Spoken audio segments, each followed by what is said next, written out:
Ağını bilmän köp oýlandym gyýylar, yeter senin kılına kaçın.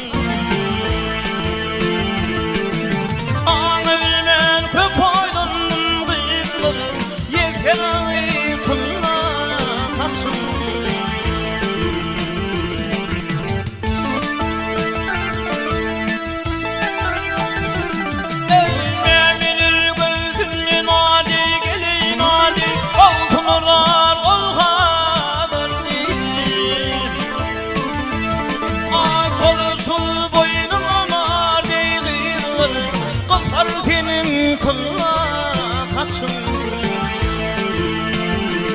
Ey boynuma solusumar deygiler, kıpar senin kılla kaçın.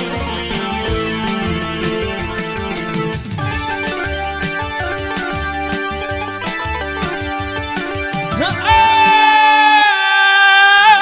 çok kadınay berildim, gündemini görürdüm, yine tarzım turguldu, dürter senin kılla saçın.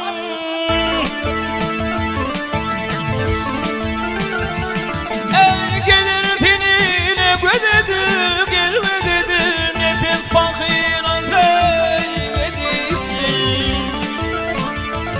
Ey mali dillerin uzadı kıyılar, kokar senin kılla kaçın. Ey mali dillerin uzadı canım, kokar senin kılla kaçın. Ağrı saçın, karay saçın, ey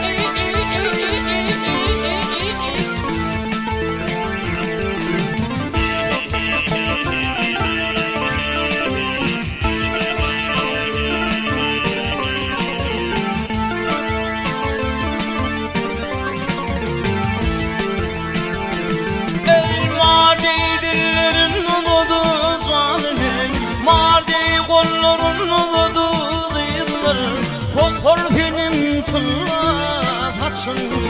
Alın herkes kılla saçın.